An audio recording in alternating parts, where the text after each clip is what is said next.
성경 말씀은 다니엘서 6장 1절에서 18절까지입니다.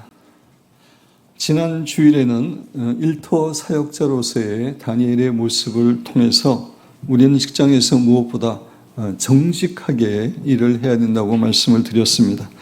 오늘은 다니엘의 모습을 통해 배우게 되는 두 번째 자세에 대해서 함께 살펴보면서 하나님께서 우리 각자에게 주시는 은혜와 교훈을 받기를 원합니다. 둘째로 다니엘은 자신의 일에 성실하고 충성스럽게 감당했습니다. 지난 주일에 여러분에게 말씀드린 것처럼 이방나라 포로 출신인 다니엘이 바벨론의 국무총리가 되어서 바벨론 전체를 통치하는 것에 대해 바벨론의 고위 관리들은 너무나 배가 아팠고 시기와 질투심이 생겼습니다. 그래서 그들은 어떻게 해서라도 다니엘의 허물을 찾아내어서 다니엘을 끌어내리려고, 다니엘을 파멸시키려고 했습니다. 그럼에도 불구하고 그들은 그의 허물을 찾아내지 못했습니다. 우리 오늘 본문 말씀 다시 한번 읽겠습니다. 이에 총리들과 고관들이 국사에 대하여 다니엘을 고발할 근거를 찾고자 하였으나 아무 근거 찾지 못하였으니 이는 그가 충성되어 아무 그릇됨도 없고 아무 허물도 없음이었다. 오늘 본문 말씀은 왜 그들이 다니엘의 허물을 찾았음에도 불구하고 찾지 못한 이유를 분명하게 우리에게 교훈해 주고 있습니다. 그가 충성되어 아무 그릇됨도 없고 아무 허물도 없음이었더라라고 이야기하고 있습니다. 그들이 다니엘의 허물을 찾아내지 못한 이유는 크게 두 가지입니다. 첫째는 그가 정직했기 때문입니다. 아무 그릇됨도 없었다. 정직했기 때문입니다. 이것에 대해서는 지난주에 여러분에게 말씀을 드렸습니다. 둘째는 그가 성실하고 충성된 사람이었기 때문입니다. 이는 그가 충성된 사람이었습니다. 그렇습니다. 다니엘은 일터에서 너무나 성실하고 충성스럽게 일을 감당했기 때문에 그의 대적들은 그에게서 아무런 허물도 발견하지 못했던 것입니다. 이 다니엘의 모습을 통해 우리는 일터에서 성실하고 충성되게 일해야 됨을 배우게 됩니다. 그렇습니다. 우리가 일터에서 꼭 가져야 할 자세 가운데 하나는 성실하고 충성된 자세입니다. 우리가 믿고 섬기는 하나님은 무엇보다도 성실하신 하나님임을 성경은 계속해서 증거합니다. 시편 71편 22절에 보면 나의 하나님이여 내가 또 비파로 주를 찬양하며 주의 성실을 찬양하리이다. 하나님의 성실하심을 시편 기자는 찬양하고 있습니다. 시편 89편 1절에 보면 내가 여호와의 인자하심을 영원히 노래하며 주의 성실하심을 내 입으로 대대히 알게 하리이다. 하나님의 성실하심을 늘 전파하는 삶을 살겠습니다라는 고백을 하고 있습니다. 또 시편 89편 8절에 보면 여호와 만군의 하나님이여 주와 같이 능력 있는 이가 누구리이까 여호와여 주의 성실하심이 주를 둘렀나이다. 하나님의 성실하심이 하나님을 이렇게 두를 정도로 하나님의 속성이 성실하심입니다. 그렇습니다. 하나님은 결코 게으르거나 불성실한 분이 아니라 참으로 성실하신 분입니다. 예수님도 마찬가지입니다. 이사야 11장 1절에서 5절 말씀은 예수님에 관한 예언의 말씀인데 우리 내용을 생각하면서 한번 같이 쭉 읽어보겠습니다. 이새의 줄기에서 한 싹이 나며 그 뿌리에서 한 가지가 나서 결실할 것이요 그의 위에 여호와의 영 곧 지혜와 총명의 영이요 학과 재능의 영이요 지식과 여호와를 경외하는 영이 강림하시리니 그가 여호와를 경외함으로 즐거움을 삼을 것이며 그의 눈에 보이는 대로 심판하지 아니하며 그의 귀에 들리는 대로 판단하지 아니하며 공의로 가난한 자를 심판하며 정직으로 세상의 겸손한 자를 판단할 것이며 그의 입에 막대기로 세상을 치며 그의 입술의 기운으로 악인을 죽일 것이며 공의로 그의 허리띠를 삼으며 성실로 그의 몸의 띠를 삼으리라. 예수님에 대해서도 쭉 이야기하면서 5절 마지막 부분에 보면 성실로 그의 몸에 띠를 삼을 것임을 이야기하고 있습니다. 예수님께서도 100% 완전히 성실하신 분입니다. 하나님은 자신이 성실하신 분이기 때문에 우리가 일터에서 일을 할 때 성실하고 충성스럽게 일하기를 원하십니다. 시편 101편 6절에 보면 내 눈이 하나님의 눈입니다.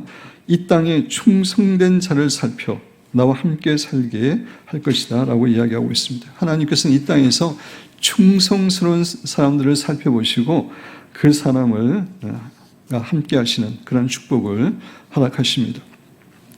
또 고린도전서 4장 1절에서 2절을 보면 사람이 마땅히 우리를 그리스도의 일꾼이요 하나님의 비밀을 맡은 자로 여길지어다. 우리 모두가 일터 사역자라고 그랬습니다. 같은 입장입니다. 그리고 맡은 자들에게 구할 것은 충성이니라 라고 이야기하고 있습니다.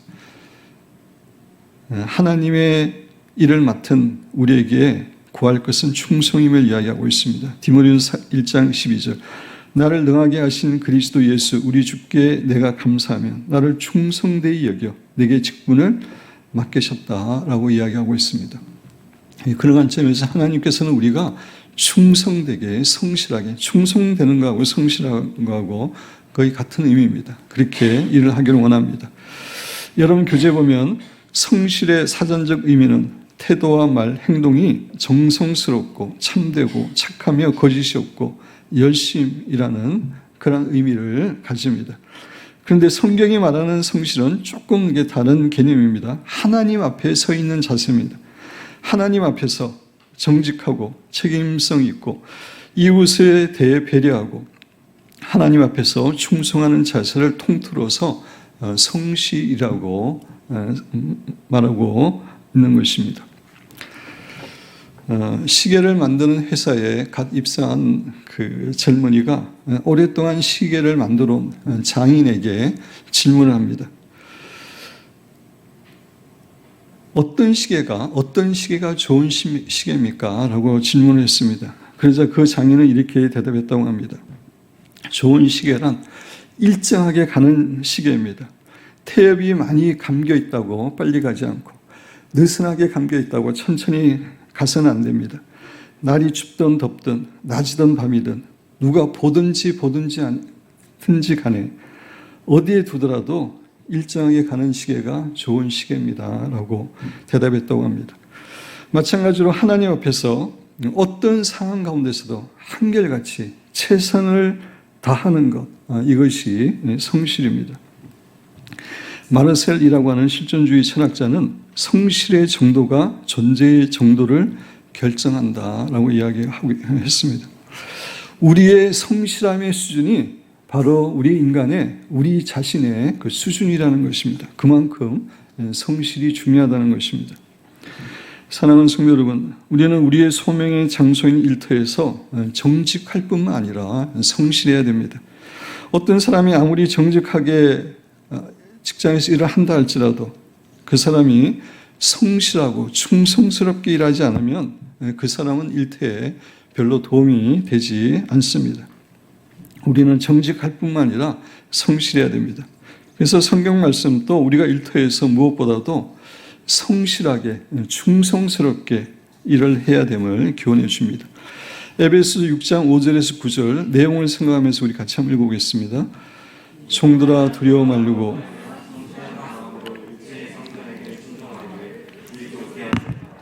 눈가림만 하여 사람을 기쁘게 하는 자처럼 하지 말고 그리스도의 종들처럼 마음으로 하나님의 뜻을 행하고 기쁜 마음으로 섬기기를 주께 하듯 하고 사람들에게 하듯 하지 말라. 이는 각 사람이 무슨 선을 행하든지 종이나 자유인이나 선전자나 너희도 그들에게 유언하자. 위협을 그치라. 이는 그들과 너희 성전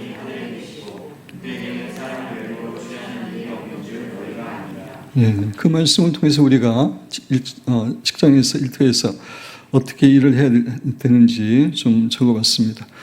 우리 그리스도인은 성실한 마음으로 윗사람에게 순종해야 됨을 이야기하고 있습니다. 겉으로 나는 행동뿐만 아니라 그 마음이 성실한 마음을 가지고 순종해야 됨을 이야기합니다. 또 우리 그리스도인들은 눈가림이 아니라 마음으로 윗사람을 섬겨야 됨을, 그냥 겉으로 이렇게 윗사람 보기에 그렇게 눈가림으로 하는 것이 아니라 해야 됨을 이야기하고 있습니다.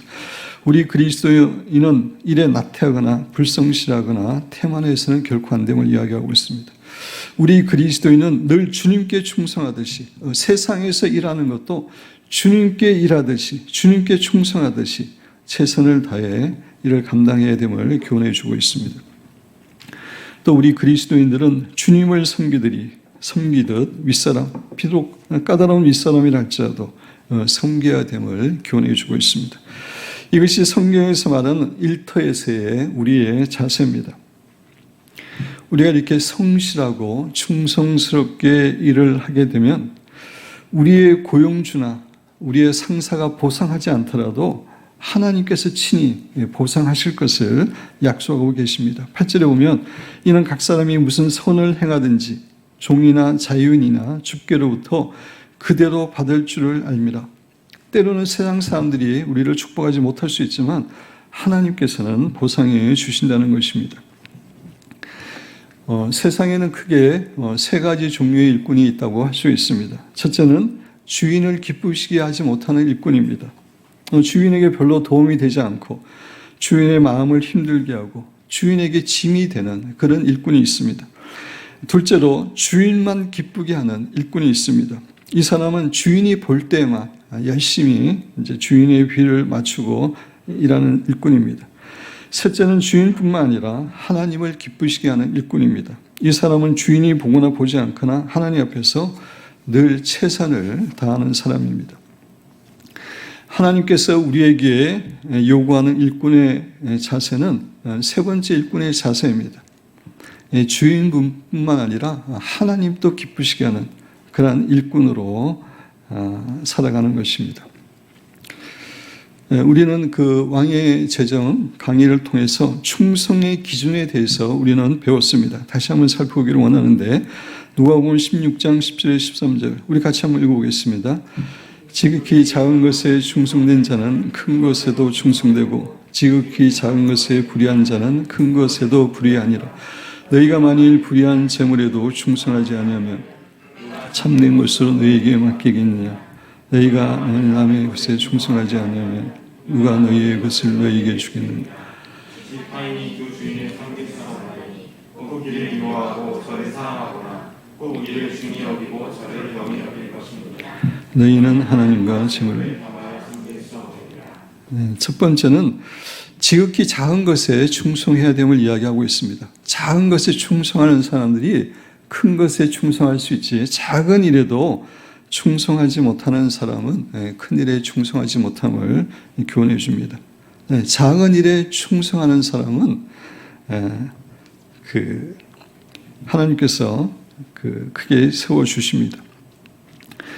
홈플러스의 전 회장이었고 지금은 넥스트 앤 파트너스라고 하는 회사의 회장으로 일하고 있는 이승한이라고 하는 회장의 이야기라고 합니다. 이분은 대학 졸업 후에 이제 홈플러스의 그 직장에 들어갔는데 6달 동안에 복사하는 일만 시켰다고 합니다. 오래전에 그 분위기 때문에 그 당시에는 복사기가 좋지 않아서 복사기를 한 장 복사하는데 1분이 걸렸고 또 복사지가 쉽게 밀리고 그래서 프린트가 선명하게 안 보이는 그런 경우가 많았다고 합니다. 그는 6개월 동안 복사하는 일을 하면서 내가 이따위 복사를 하기 위해서 이렇게 직장에 들어왔나 이렇게 이제 불평하지 않고 이양에 맡겨진 일이기 때문에 복사하는 데 있어서 내가 최고가 되겠다라는 결심을 가지고 일을 했다고 합니다. 그래서 그 복사한 일에 최선을 다해서 가장 좋은 제품에 나오도록 그렇게 애쓰고 노력해서 그분이 복사한 그 복사지는 너무나 깨끗하고 글씨가 선명하게 잘 보여서 직원들과 상사들이 아주 좋아했다고 합니다. 그 일을 계기로 해서 이분은 그 회사에서 승승장구해서 회장이 되었다라고 하는 그런 이야기를 들어본 적이 있습니다. 작은 일에 충성하는 것이 중요합니다. 일본의 한큐 철도의 설립자인 고바야시 이치이조라는 사람도 신발을 정리하는 일을 맡았다면 신발 정리는 세계에서 제일 잘할 수 있는 사람이 되어라. 그러면 세상은 당신은 신발 정리만 하는 심부름꾼으로 놔두지 않을 것이다. 작은 일에 충성하게 되면 세상뿐만 아니라 하나님이죠. 하나님이 큰 일을 맡기신다는 것입니다. 두 번째, 재물에 충성해야 됨을 이야기하고 있습니다. 재물에 깨끗해야 되고 정직해야 되고 재물에 최선을 다해야 됨을 우리에게 교훈해 주십니다. 사실 많은 사람들이 재물에 정직하지 못해서 깨끗하지 못해서 하나님께 버림받고 쓰임받지 못하는 경우가 너무나 많이 있습니다. 재물에 정직하고 깨끗해야 됩니다. 남의 것에 충성해야 됩니다. 다른 사람의 일에 먼저 충성할 때 하나님께서는 그 사람의 일도 풍성하게 축복해 주십니다. 사랑하는 성도 여러분, 우리는 일터에서 무엇보다 성실하고 충성스럽게 일을 해야 됩니다. 그래서 성경에 나타난 인물들을 보면은 다 충성스럽고 성실하게 일을 했습니다. 여호수아 14장 6절에서 8절에 보면 그 갈렙의 얘기가 나옵니다. 갈렙의 얘기가 나오는데 7절에 보면 내 나이 40세에 여호와의 종 모세가 가데스 바네아에서 나를 보내어 이 땅을 정탐하게 하였으므로 12명을 정탐꾼으로 보냈죠. 내가 성실한 마음으로 그에게 보고했다. 성실한 마음으로 보고했다. 믿음으로 보고했다는 것이고 나와 함께 올라갔던 내 형제들은 백성의 간담을 높게 하였으나 난 내 하나님께 충성하였으므로 충성하고 성실된 그런 마음으로 보고했음을 이야기하고 있습니다. 그러면서 85세가 된 때인데 헤브론 산지를 나에게 달라고 그렇게 여호수아에게 요구하고 그렇게 85세 때 헤브론 산지를 차지하는 위대한 인물이 되었습니다. 다윗도 마찬가지입니다. 너무나 성실하고 충성스럽게 자기 일을 했던 사람입니다. 사무엘상 34절 35절 우리 한 목소리 읽어보겠습니다. 다윗이 사울에게 말하되 주의 종이 아버지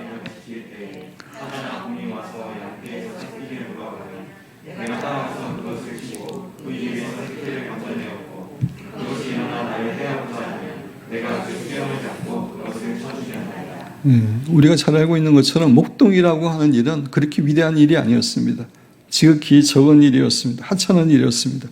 그러나 다윗은 그 목동의 일에 최선을 다했음을 이야기하고 있습니다.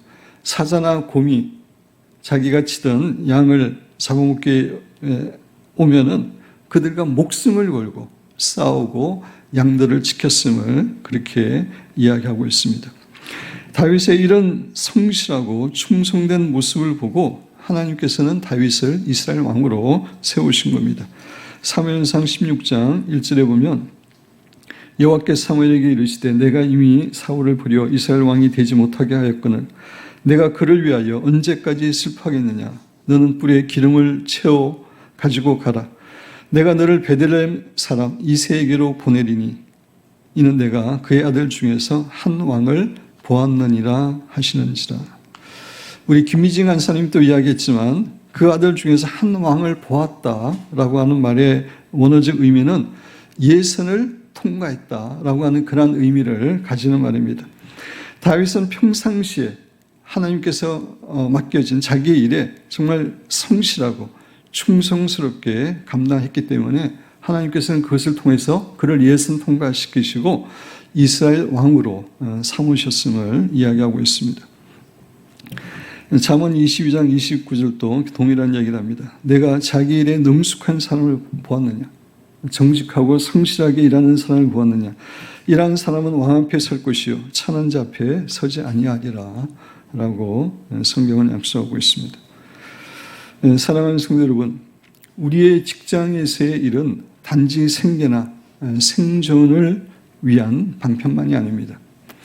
우리는 이를 통해서 하나님께서 우리에게 주신 사명을 이루고 또 이웃을 섬길 수 있습니다. 이것이 성경에서 말하고 있는 노동관이고 직업관입니다. 우리가 회사원이든 가게의 주인이든 학생이든 주부이든 간에 우리는 예수님과 이웃을 위해서 일하는 사람입니다. 이것이 일터에서의 우리의 정체성입니다. 따라서 우리가 어떤 직업을 가지고 일하든지 간에 우리는 일터에서 주님께 하듯이 최선을 다해서 일을 해야 됩니다. 여러분 교재에 보면은 하형록 회장, W31 성경대로 세상 살기, P31 성경대로 비즈니스 하기, 페이버 이런 책을 쓰신 분이고, 지금은 미국의 젊은이들이 가장 일하기를 원하는 그런 회사 가운데 한 회사인 세계적인 주차 빌딩을 건축 설계하는 설계 회사인데, 회사 팀 하스의 회장이 되신 분입니다.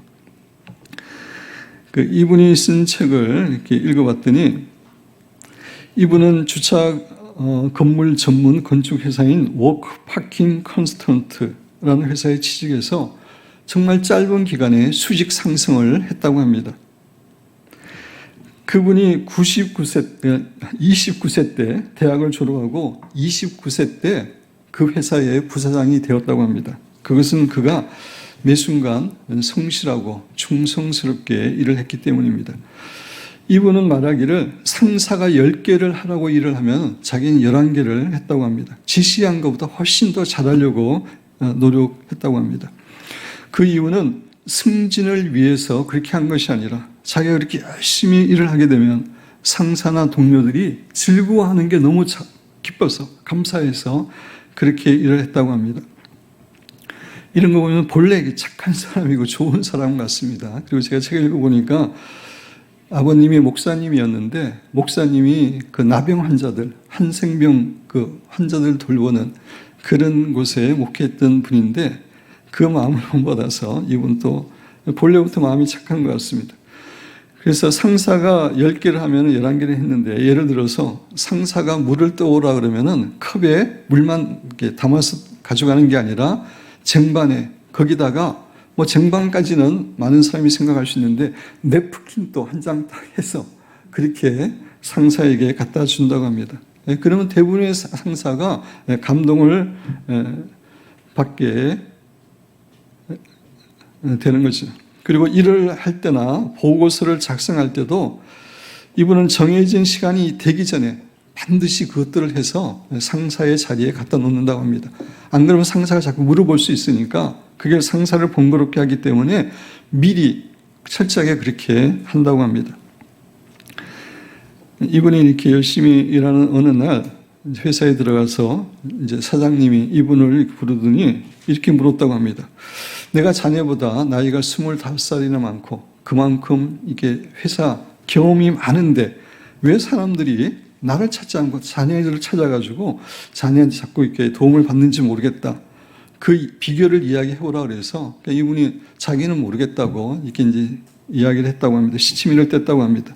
그러자 사장은 자기가 봤을 때 당신과 다른 직원의 다른 점이 3가지다라고 사장이 이야기해 줬다는 것입니다. 첫째는 그분이 질문을 많이 한다는 겁니다. 질문을 많이 한다는 것은 일을 할 때 어떻게 하면 더 효과적으로, 모르는 걸 배우기 위해서 질문할 수도 있지만 효과적으로 하기 위해서 자꾸 이제 묻는 그런 게 첫 번째고, 두 번째, 일을 시키면 그 일을 정확하게 하고 프리젠테이션을 멋있게, 아주 깔끔하게 멋있게 한다는 점이었고, 셋째, 묻기 전에 미리미리 진행 사항을 보고해서 상사들을 이렇게 안심시켜주는 이 3가지 점을 꼽았다고 합니다.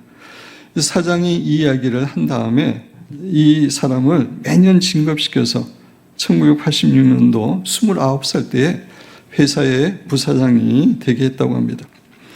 미국 회사는 어느 정도 이렇게 미국 사회는 이렇게 인종 차별이 있습니다. 저도 미국에 한 5년 반 정도 살아봤지만, 특히 이제 서부보다는 동부 쪽이 더 심하지만 인종 차별이 있는데 회사에서도 그런 부분이 있었다고 합니다. 예를 들어서 유색인과 미국 사람이 똑같은 능력을 갖고 있다 그러면은 당연히 그 사장이나 회장은 미국 사람을 쓴다는 겁니다. 근데 그 유색인과 그 백인이 능력이 다르면은 백인이 10개를 하는데 유색인이 11개라고 12개 하면은 그때는 유색인을 쓴다는 겁니다. 자기는 그런 사람이었기 때문에 그렇게 회사 사장이 자기를 썼다라고 하는 그런 글을 읽어본 적이 있습니다. 사랑하는 성도 여러분, 우리는 일터에서 정직하게 일을 해야 될 뿐만 아니라 사람이 보든 안 보든 주님께 하듯이 성실하게 충성스럽게 해야 됩니다. 그것이 우리가 다니엘을 통해서 배우게 되는 두 번째 자세입니다. 물론 그렇다고 해서 여기서 우리가 주의해야 될 점은 그렇다고 해서 회사의 일에만 충성해서는 안 됩니다. 우리에게는 회사 생활도 있고 가정 생활도 있고 교회 생활도 있는데 이 세 가지를 균형 있게 밸런스 있게 잘 감당해야 되기 때문에 결코 일 중독자가 되어서는 안 됩니다. 그럼에도 불구하고 우리는 회사에서 일어날 때 최선을 다해서 성실하고 충성스럽게 일을 해야 합니다. 말씀을 마무리하려고 합니다. 다니엘은 일터에서 정직하게 일을 했을 뿐만 아니라 최선을 다해서 충성스럽게 일을 감당했습니다. 그래서 그는 바벨론이라는 이방 나라에서도 국무총리로서 선한 영향력을 끼치는 귀한 일터 사역자가 될 수 있었습니다. 우리도 우리의 일터에서 성실하고 충성스럽게 일을 감당함으로 우리를 향한 하나님의 사명과 뜻을 이룰 뿐만 아니라 우리의 주위의 사람들에게도 선한 영향력을 끼치는 귀한 성도들이 되시기를 주님의 이름으로 축원드립니다.